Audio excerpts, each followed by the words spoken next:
How many equations, subjects and dates did you memorize just before an exam never to use again? How many A grades did you get which were never asked for when you applied for a job? How many times have you remembered something 5 minutes just after the teacher said stop writing, only to receive your results 1 month later to realize that you were only 1 mark short of the top grade? Does that mean remembering 5 minutes earlier would have made you more qualified for a particular job? Well, on the application form it would have. We all have different abilities, thought processes, experiences and genes. So why is a class full of individuals tested by the same means? So does that mean Sherelle thinks she's dumb because she couldn't do a couple of sums? And if this issue is not addressed properly, it then becomes a self-fulfilling prophecy. Then every school has the audacity to have a policy on equality. The irony. Exams are society's methods of telling you what you're worth.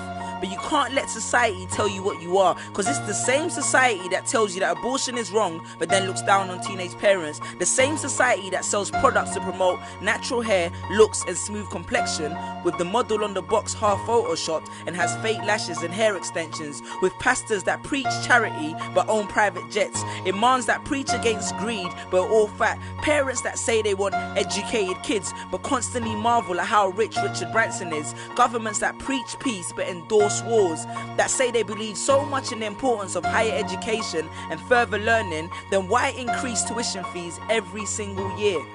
I believe Miss Jefferson when she took me into the office and said that my exams would be imperative to my success, because we was taught to always follow when Miss Jefferson led. But then I took Jefferson out of the equation and learned to think for myself. I realized we was taught to always follow when Miss led. The irony. Test us with tests, but the finals are never final, because they never prepare us for the biggest test, which is survival.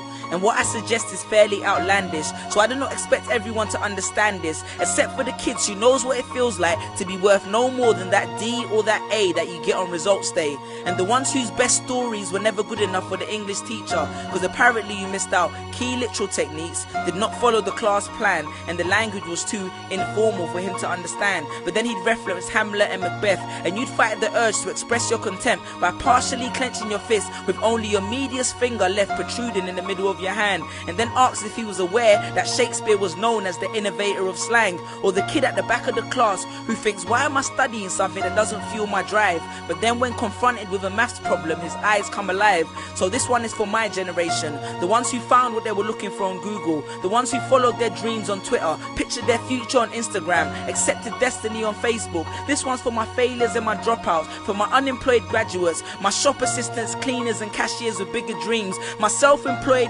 entrepreneurs, my world changers and my dream chasers, because the purpose of why I hate school but love education was not to initiate a worldwide debate, but to let them know that whether 72 or 88, 44 or 68, we will not let exam results decide our fate. Peace. Just these pictures on my phone, sitting all alone, visualizing home, and all my friends were just these pictures on my phone, pictures on my phone.